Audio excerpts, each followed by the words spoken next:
सदानंद पते आप लोगों के बीच में। आज की खबरें आपने देख ली होगी तमाम टीवी के चैनलों में, तमाम न्यूज चैनलों में आप लोग शायद देख रहे होंगे कि बदलता भारत की तस्वीर क्या है बदलते भारत की कहानी। जी हां दोस्तों, एक तरफ देश मेडिकल सुविधाओं के अभाव में मर रहा है और दूसरी तरफ बिहार में 100 से ज्यादा एम्बुलेंस बीजेपी के member of parliament Rajiv Pratap Rudy, जी हां दोस्तों, राजीव प्रताप रूढ़ी बीजेपी के कद्दावर नेता और बिहार गवर्नमेंट के एक एमपी, मेंबर ऑफ पार्लियामेंट, सम्मानीय parliamentary member of parliament Rajiv Pratap Rudy BJP के, और उनके फार्म हाउस से 100 एम्बुलेंस जो कि सांसद निधि फंड से खरीदा गया, 100 एम्बुलेंसेस जो कि परचेज किया गया सांसद निधि फंड से, और वो ढक के कवर करके छुपा के रखे गए हैं फार्म हाउस में। मैं सैल्यूट करूंगा पप्पू यादव को। पप्पू यादव जी, आपके हौसले को सलाम। क्या बड़ा खुलासा किया आपने। तमाम टीवी चैनलों का धन्यवाद। आज तो मैं आज तक वालों को भी धन्यवाद दूंगा। ज्यादा से ज्यादा लोग आज लाइव आइए, प्लीज लाइव आइए मेरे साथ। ये बहुत बड़ा मुद्दा है। 100 एम्बुलेंसेस जो कि पार्लियामेंट्री फंड से, सांसद निधि फंड से खरीदा गया बिहार गवर्नमेंट में द्वारा, और उसे फार्म हाउस में छुपा के रखा गया, और इतनी बेशर्मी के साथ सांबित पात्रा और राजीव रूढ़ी, पप्पू यादव जी जिन्होंने ये छापा मारा, आज उनकी वजह से हम ये वीडियो देख पा रहे हैं दोस्तों। 100 एम्बुलेंसेस, बिहार में लोग मर रहे हैं। मेडिकल फैसिलिटीज की कमी से पूरे देश जो है त्रस्त है, लेकिन बिहार में नीतीश बाबू का सुशासन और बीजेपी का सुशासन का लेवल देखिए कि 100 जो है एम्बुलेंसेस, 100 एम्बुलेंसेस फार्म हाउस में ढक के रखे गए। और बताइए क्या जवाब मिल रहा है सांबित पात्रा जी का। शर्म आनी चाहिए बीजेपी की सेंट्रल गवर्नमेंट को और बिहार के स्टेट गवर्नमेंट को। आप लोगों को शर्म से डूब मरना चाहिए। ये कहते हैं कि हमारे पास ड्राइवर नहीं है। ड्राइवर, आपको याद होगा बिहार के चुनाव में बीजेपी गवर्नमेंट ने बोला था कि हम 2 करोड़ नौकरियां देंगे। आज तेजस्वी यादव को मैं अपने साथ टैग करूंगा, अरविंद केजरीवाल को टैग करूंगा, ममता बनर्जी को टैग करूंगा, रविश कुमार जी को टैग करूंगा, देश के करोड़ों भारतीयों को आज मैं टैग करता हूं और आह्वान करता हूं। एक बार पूछिए, इन्होंने बिहार चुनाव में पिछले साल ये कहा था जुलाई अगस्त में कि ये 2 करोड़ नौकरी देंगे। ये 100 एम्बुलेंस के ड्राइवर को नौकरी नहीं दे पा रहे हैं, ये 2 करोड़ नौकरी देंगे। और कितनी बेशर्मी के साथ संबित पात्रा जी कहते हैं आज टीवी में आके, आज तक में आके, कि राजीव प्रताप रूढ़ी ने इश्तिहार निकाला था कि एम्बुलेंस के लिए ड्राइवर चाहिए। जिस देश में नौकरी की अकाल पड़ी हो, जिस देश में बेरोजगारी का बाढ़ आया हो, उस देश में लोग नौकरी के लिए नहीं मिल रहे हैं। कितनी बड़ी ताज्जुब का, इनका झूठ का लेवल देखिए, इनके शर्म का लेवल देखिए। 2300 लोग लाइव हैं फेसबुक में और 256 के आसपास लोग लाइव हैं, 260 हो गए यूट्यूब में। ज्यादा से ज्यादा लोग आइए आज, प्लीज आइए, आज जरूरत है। इसीलिए मैं आप लोगों के बीच में आया हूं। तबीयत खराब है फिर भी लगातार काम कर रहा हूं। आइए, अपना हौसला दीजिए हमें। देखिए 100 एम्बुलेंस, 100 एम्बुलेंस राजीव प्रताप रूढ़ी के एक जगह में कवर करके रखा हुआ था। धन्यवाद दूंगा माननीय पप्पू यादव जी को। पप्पू यादव जी, आप मेरे बड़े अच्छे मित्र भी हैं, बड़े भाई भी हैं। मैं आपके साथ कलकत्ता में भी था आज से 3-4 महीने पहले। बिल्कुल जमीनी स्तर पे लड़ते हैं ये। और कोरोना काल में मजदूरों के लिए इन्होंने कितना किया, बिहार के बाढ़ में इन्होंने कितना किया। मैं इसके लिए धन्यवाद दूंगा विक्की आनंद को, जो इनके फॉर्मर पीए थे पप्पू यादव का, कि आपने मुझे ऐसे शख्स से मिलवाया। Salute to you Pappu Yadav. आपने बीजेपी का इतना बड़ा एक गोरख धंधा को आज पब्लिक के बीच ला के दिया है दोस्तों। 100 एम्बुलेंसेस दोस्तों, 100 एम्बुलेंसेस ढक के रखे हुए हैं। और इतनी बेशर्मी से मोदी गवर्नमेंट के लोग कहते हैं कि वो इसलिए रखे गए क्योंकि हमें ड्राइवर नहीं मिल रहे हैं।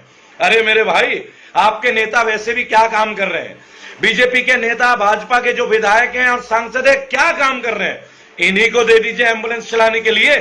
जब वोट मांगते हैं तो यूं हाथ जोड़ के वोट दीजिए, भाजपा को जिताइए, हर हर मोदी, घर घर मोदी। आते हैं ना आप लोग घर में मांगने, अब जाइए ना एम्बुलेंस चलाइए, अपने अपने घर के सदस्य को भेजे ना एम्बुलेंस चलाने के लिए। एम्बुलेंस सांसद निधि फंड से खरीदा आप लोगों ने, जनता के लिए, प्रदेश के लोगों के लिए, और अपने फार्म हाउस में बंद करके रख दिया। और पब्लिक को आके बोल रहे हैं कि ड्राइवर नहीं मिल रहे हैं। अरे ड्राइवर क्या डोनाल्ड ट्रंप के पास से लाओगे, क्या पुतिन के पास से लाओगे, या नेतन्याहू से लाओगे, या जापान से लाओगे ड्राइवर है? उसमें भी मेक इन इंडिया कंसेप्ट आपका कामयाब नहीं होता। निर्मला सीतारमण जी, मैं राजनाथ सिंह जी आज आपसे एक विनम्र निवेदन करूंगा। मैं बहुत मानता हूं आपको राजनाथ जी, बहुत मानता हूं। आपकी वजह से 2014 में मोदी जी की सरकार बनी थी। मैं जानता हूं जमीनी लेवल पर आपने क्या काम किया। राजनाथ जी, आप जमीनी परिवार से जुड़े हुए व्यक्ति हैं, कभी तो पार्टी पॉलिटिक्स से हटके एक साधारण भारतीय की तरह आइए। क्या आपके आंखों के सामने ये सब हो रहा है, ये उचित है? मैं आपको बहुत सम्मान करता हूं माननीय राजनाथ सिंह जी। आज मैं आपको टैग करूंगा। संजय जी आम आदमी पार्टी के, केजरीवाल साहब, एक निवेदन है, इस मुद्दे को प्लीज उठाइए। लोकसभा, राज्यसभा, सब जगह उठाइए। भारत को एक जवाब चाहिए। 100 एम्बुलेंसेस बिहार सरकार में और बंद कमरे में ढक के फार्म हाउस में छुपा के रख दिए गए, जबकि बिहार के लोग सड़कों में मर रहे हैं। आप सोचिए, एम्बुलेंस खरीद लिया गया, लेकिन लाशें रिक्शा में जा रही हैं, साइकिल में रिक्शा में जा रही हैं, ठेलों में जा रहे हैं डेड बॉडीज। और हमारे सांसद निधि के फंड से खरीदे हुए जो ये एम्बुलेंसेस हैं, ये Rajiv Pratap Rudy, BJP state government के, और नीतीश कुमार जी, नीतीश बाबू कहां गया सुशासन? आप कहते थे तेजस्वी जी को जवाब देने के लिए। शर्म आनी चाहिए नीतीश जी आपको। You should be ashamed, you should be damn ashamed of what all things you all are doing. ज्यादा से ज्यादा लोग आज इस वीडियो को शेयर कीजिएगा दोस्तों। 100 एम्बुलेंसेस बिहार स्टेट गवर्नमेंट में सांसद फंड से खरीदा गया, सांसद निधि से, और फार्म हाउस में छुपा के रखा गया। आम जनता सड़कों में मर रही है, ऑक्सीजन की कमी है, लोग अस्पतालों तक पहुंच नहीं पा रहे हैं। और बीजेपी के सांसद राजीव प्रताप रूडी बेशर्मी के साथ आके पब्लिक को एड्रेस कर रहे हैं, और संबित पात्रा जी एड्रेस कर रहे हैं। और हद हो गई। राजीव प्रताप रूडी क्यों कहते हैं, पप्पू यादव आप 100 ड्राइवर ले लीजिए, चलाइए। अरे सांसद आप हैं, ये गाड़ियां आप लोगों ने खरीदी है, पप्पू यादव ने नहीं। शर्म नहीं आती आपको पप्पू यादव के बारे में टिप्पणी करते हुए? क्या बात करते हैं आप लोग? आपने देश के पैसे से 100 एम्बुलेंस खरीदे और जनता के लिए खरीदे, लेकिन आपके फार्म हाउस में क्यों पड़े हैं? कुछ पर्सनल काम करते थे क्या? इन एम्बुलेंसेस में कुछ माल ढोते थे क्या आप लोग? अभी अभी फरीदाबाद में बीजेपी के एक लीडर को पकड़ा गया, जो कि ऑक्सीजन के सिलेंडर की कालाबाजारी कर रहे थे। ये कल का खबर है, voice of Faridabad YouTube channel में देखिएगा दोस्तों आप लोग। फरीदाबाद में, हरियाणा में, जहां बीजेपी का शासन है, दुष्यंत चौटाला जी का शासन है, वहां पे बीजेपी के एक मावी नाम के नेता हैं, ऑक्सीजन सिलेंडर की कालाबाजारी करते हुए पकड़े गए। ऑक्सीजन सिलेंडर के स्टॉक के साथ, जहां फरीदाबाद की जनता त्रस्त है, हरियाणा की जनता त्रस्त है, अस्पताल की कमियों से मर रहे हैं, वहां पे आप कालाबाजारी कर रहे हैं। बीजेपी के नेताओं का काम क्या रह गया? फिर क्या काम रह गया आप लोग पूछिए दोस्तों। हम लोग सड़कों में आते हैं, और ये बीजेपी आईटी सेल के कुछ लोग ना घुस गए हमारे पेज में। जरा इनको जवाब दीजिएगा, जो नेगेटिव कमेंट लिखते हैं ना दोस्तों यूट्यूब में और फेसबुक में। आप लोग ये दोनों हमारा पेज देखिएगा, रेबल सदानंद पति के पेज को आप देखिएगा। बरसाती मेंढक की तरह पिछले 4-5 दिन से घुस गए हमारे पेज में। अरे भाई, अपने आकाओं से पूछो, बिहार में 100 एम्बुलेंस, 100 एम्बुलेंसेस दोस्तों मायने रखती है। फार्म हाउस में छुपा के रख दिया गया, जनता के लिए खरीदा गया, लेकिन जनता के लिए कोई काम का नहीं। अब मैं ये बातें उजागर कर रहा हूं तो कुछ लोग लिखेंगे केवल शिकायत करते। अरे शिकायत नहीं, इनके ऊपर मुकदमा दर्ज होना चाहिए, जेल भेजना चाहिए ऐसे सांसदों को। देश को जवाब, माननीय सुप्रीम कोर्ट से मेरी अपील है, कब तक आप चुप बैठे रहेंगे? आपके सामने समाचार पे समाचार आ रहे हैं, आप अब भी चुप हैं।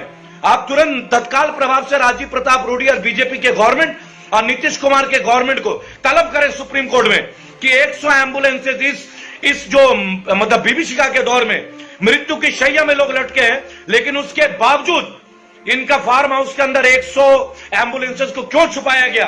धन्यवाद देता हूं मैं पप्पू यादव को, सैल्यूट है आपको पप्पू यादव जी। इतना बड़ा स्कैंडल आपने उतारा और संबित पात्रा को दीजिए। देखिए कितनी बेशर्मी के साथ आज तक और तमाम इंडिया चैनल में आके कहते हैं कि ड्राइवर नहीं मिल रहे हैं, कुछ एम्बुलेंसेस काम नहीं कर रहे, जो नए नए खरीदे गए हैं वो भी खराब है। आपने कहा था 2 करोड़ नौकरी देंगे बिहार में, नीतीश बाबू बीजेपी के स्टेट गवर्नमेंट। अरे 2 करोड़ तो छोड़िए, आप तो 100 ड्राइवर को जॉब नहीं दे पाए। और आप लोग बात करते हैं, याद रखिएगा दोस्तों, जहां जहां बीजेपी की स्टेट गवर्नमेंट है ना, हर जगह यही हाल है, हर जगह यही हाल है। और फिर ये लोग अन्य राज्यों में जाके बताते हैं कि हम राम राज्य लाएंगे, हम अच्छे दिन लाएंगे। देखिए, कोरोना के बीभत्स काल में कालाबाजारी, वैक्सीन की, गैस सिलेंडर की कालाबाजारी। जी हां दोस्तों, हरियाणा में फरीदाबाद में बीजेपी का नेता पकड़ा गया है। आप देखिए, तमाम यूट्यूब चैनल में, गूगल में सर्च करके देखिए, ये क्या हो रहा है, मजाक हो रहा है। जहां जहां बीजेपी का शासन है, ऐसा क्यों हो रहा है? गुजरात में क्राइम ब्रांच ने पकड़ा आपका ये वैक्सीन ब्लैकमेल करते हुए, ब्लैक मार्केटिंग करते हुए, वहां भी बीजेपी की स्टेट गवर्नमेंट। अभी आपने देखा होगा कितनी सारी चीजें, लेकिन आज तो हद हो गई जब बिहार में 100 एम्बुलेंसेस सांसद निधि फंड में खरीदा गया दोस्तों, लेकिन गरीब लोगों के लिए, हमारी जरूरत के लिए, हमारे पैसों से खरीदा हुआ फार्म हाउस में छुपा के रखा गया। क्या अब भी आप इनको माफ करेंगे? क्या देश इनको माफ करेगा?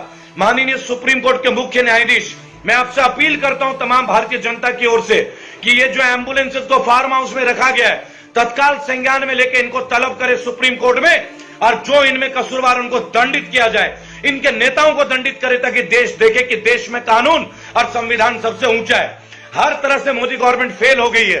वैक्सीन बेच दिया, 6.5 करोड़ वैक्सीन विश्व के 93 देशों को बेच दिया।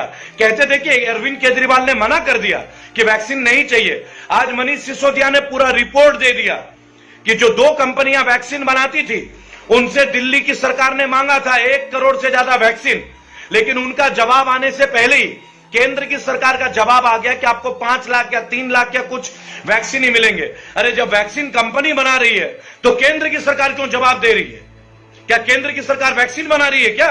और लोगों में गलत इंफॉर्मेशन फैला रहे हैं कि केजरीवाल जी ने मना कर दिया था कि वैक्सीन नहीं चाहिए। दोस्तों, इनके व्हाट्सएप और आईटी मैसेजेस में भरोसा मत कीजिएगा। ये बीजेपी वाले केवल झूठ का प्रचार करते हैं। आज मनीष सिसोदिया जी ने साबित कर दिया, रिपोर्ट पब्लिक कर दी कि अप्रैल महीने में आम आदमी पार्टी की जो सरकार है, उन्होंने 1 करोड़ से ज्यादा वैक्सीन भारतीय कंपनियों से मांगा था, लेकिन उनका जवाब आने से पहले ही और खरीदने से पहले ही केंद्र की सरकार का खबर आ गया। क्या केंद्र की सरकार वैक्सीन बनाने और बेचने का काम करती है क्या? सोचिएगा आप लोग, ये तथ्य है, ये इंफॉर्मेशन है, जेन्युइन इंफॉर्मेशन है, ऑथेंटिक इंफॉर्मेशन है। 100 एम्बुलेंसेस बिहार में फार्म हाउस में छुपा दिया गया। 6.5 करोड़ वैक्सीन बीजेपी गवर्नमेंट ने विदेशों में बेच दिया, और ये कहते हैं कि केजरीवाल ने बोला था, वैक्सीन मना कर दिया। आज वो रिपोर्ट लीक हो गई। आप सोचिए कितने बड़े मक्कार और झूठे लोग हैं ये। इनका एक भी बात सच नहीं है, इसलिए मैं बोलता हूं ये बीजेपी नहीं है, ये भारतीय झूठा पार्टी है, भारतीय झूठ पार्टी है। आज से 10 दिन बाद मैं गुजरात जा रहा हूं, 20 तारीख के अंतर्गत। मेरी आज इमरान खेड़ावाला से बात हुई है, मैं गयासुद्दीन जी से मिल के आया था, और शंकर सिंह वाघेला से मैं मिलने जा रहा हूं। और गुजरात में जो गुजरात मॉडल है ना, वहां से मैं इनकी सरकार को हिलाने जा रहा हूं। अगर आप लोगों का आशीर्वाद रहा तो मैं ये संभव कर दिखाऊंगा, और करोड़ों भारतीयों को उनको इंसाफ दिलाऊंगा। जिन लोगों पे झूठे मुकदमे दर्ज हुए, उन्हें मुकदमे से फारिग कराऊंगा। मैं चाहता हूं रेबल फाउंडेशन को लगातार आप लोग सपोर्ट कीजिए, आइए हमारे साथ। और आप लोग जिस तरीके से हमें आशीर्वाद देते हैं, आगे भी हमें सपोर्ट करते हैं, लेकिन 100 एम्बुलेंसेस बिहार में राजीव प्रताप रूडी को अब जवाब देना होगा, बिहार में नीतीश कुमार को जवाब देना होगा। 100 एम्बुलेंसेस खरीद के केवल 100 ड्राइवर को जॉब नहीं दे पाए। ये कहते हैं कि नौकरी पे ड्राइवर नहीं मिल रहे हैं, और ये हमें 2 करोड़ के नौकरी का जुमला दे रहे थे बिहार चुनाव में। माननीय तेजस्वी यादव जी, ये मौका है। चिराग पासवान जी, कहां चुप होकर बैठ गए आप लोगों ने इनको सपोर्ट किया था, आज गूंगे बन के क्यों बैठे आप? चिराग पासवान जी, आपके पिताजी रामविलास पासवान ने कितना कुछ गरीबों के लिए किया, आज आप क्यों गूंगे बैठे? निकालिए अपने घर से, कहिए इनके प्रति आवाज। और माननीय सुप्रीम कोर्ट से मैं पुनः निवेदन करूंगा, उनके मुख्य न्यायाधीश से, मुख्य न्यायाधीश साहब तत्काल प्रभाव से इनको कोर्ट में बुलाएं, तलब करें, और जो जिम्मेदार है कि एम्बुलेंसेस को छुपाया गया, उन्हें तुरंत सजा दें।